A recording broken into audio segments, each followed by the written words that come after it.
আসসালামু আলাইকুম এভরিওয়ান, আপনাদের মাঝে নতুন একটি ভিডিও নিয়ে আসলাম। আর এই ভিডিওতে দেখতে পাবেন নীলাদ্রি লেক।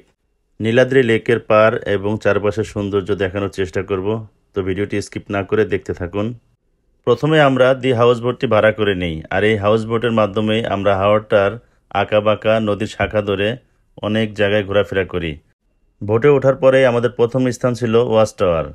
তো আমরা ওই জায়গায় যাই, গোসল করি। গোসল করার পরে আবার দুপুরের খানা খেতে খেতে হাউস বোটে চলে আসি এই টেকেরাঘাট নামক স্থানে। এই ঘাট থেকে নীলাদ্রি লেক একটু ভিতরে, মনে হচ্ছে যে বাংলাদেশের বুকে এক টুকরো কাশ্মীর। তো নীলাদ্রি লেকের ভিউটা অসম্ভব সুন্দর, যে চারপাশের যে ভিউটা, বাংলাদেশের ছোট ছোট টিলা রয়েছে আর পাশে রয়েছে ইন্ডিয়ার বড় বড় মেঘালয় পাহাড়, যেন মেঘগুলো আকাশ থেকে নেমে জমাট বেঁধে আছে। চারিদিকে যেন প্রাকৃতিক সৌন্দর্যের এক নীলাভূমি। অপরূপ সৌন্দর্য এই আল্লাহর সৃষ্টি। টেকেরাঘাট নামার পরে দেখতে পেলাম অনেকে পাথর সংগ্রহ করে রাখছে বিক্রি করার জন্য। আসলে এই ঘাটটি ওইরকম উন্নত বা এরকম কিছু না, রাস্তাঘাটের অবস্থা ওইরকম ভালো না, একদম নিচু মাটি থেকেই রাস্তা আর কি, যাওয়া আসার পথ। তো মানুষ দূর দূরান্ত থেকে প্রতিনিয়তই ঘুরতে আসে, আর ঘুরতে আসবেই না কেন। যেদিকে তাকাবেন মনোমুগ্ধকর দৃশ্য দেখতে পাবেন।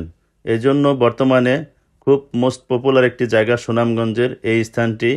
আরও অনেক স্থান রয়েছে। যখন আপনি ঘুরতে আসবেন, হাউস বোট ভাড়া নেবেন, হাউস বোটের মাধ্যমেই প্রতিটি স্থানে আপনাকে ঘুরতে নিয়ে যাবে। তো সাথে অনেক লোক থাকবে, আর নয়তো যদি আপনারা একত্রিতভাবে বেশি লোক থাকেন তাহলে আপনারা নিজেরা একটা বোট ভাড়া করে নেবেন। নীলাদ্রি লেকের নীল পানিতে অনেকেই আছে যে ছোট ছোট নৌকা আছে, এই নৌকাগুলো নিয়ে ঘোরাফেরা করে। এখানে আসার পরে যদি নৌকায় ঘুরতে চান, অবশ্যই নৌকার ভাড়াটা মিটিয়ে নেবেন, কারণ ভাড়াটা মিটিয়ে নেওয়াটাই ভালো, কারণ আমরা পর্যটক। আর এখানে আসার পরে কয়েকটি জায়গা আছে আপনি ঘোরার জন্য বাইক পাবেন। তো বাইকে ওঠার আগে বাইকের ভাড়াটা মিটিয়ে নেবেন, আপনার জন্যই ভালো হবে।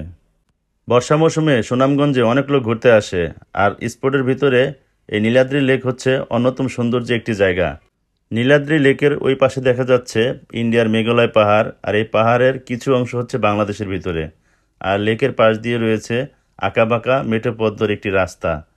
নীলাদ্রি লেকের পাশেই এটি হচ্ছে আমাদের বাংলাদেশের টিলা পাহাড়। তো আমাদের বাংলাদেশের ছোট ছোট পাহাড়, এই জন্য এগুলোর নাম হচ্ছে টিলা। যাই হোক, আমাদের বাংলাদেশে যেটা আছে এটাই আলহামদুলিল্লাহ। আমরা এখানে বসে মেঘালয় পাহাড়ের দৃশ্য দেখলাম এবং নীলাদ্রি লেকের চারপাশটা মনোমুগ্ধকর দৃশ্যটা উপভোগ করলাম। তো এখানে আসলে আপনি ইন্ডিয়ান কিছু প্রোডাক্টও কিনতে পারবেন বাসায় নেওয়ার জন্য। চাইলে আপনি এই ঘাটের সাথে দোকান থেকেও কিনতে পারেন, আর নয়তো একটু দূরে হেঁটে গেলেও কিনে আনতে পারবেন, বাজার রয়েছে, বা বাইকে যাইতে পারেন। ভিডিওটি যে যেখান থেকে দেখছেন সবাইকে অসংখ্য ধন্যবাদ। কথা হবে আবার অন্য কোনো ব্লগ ভিডিওতে।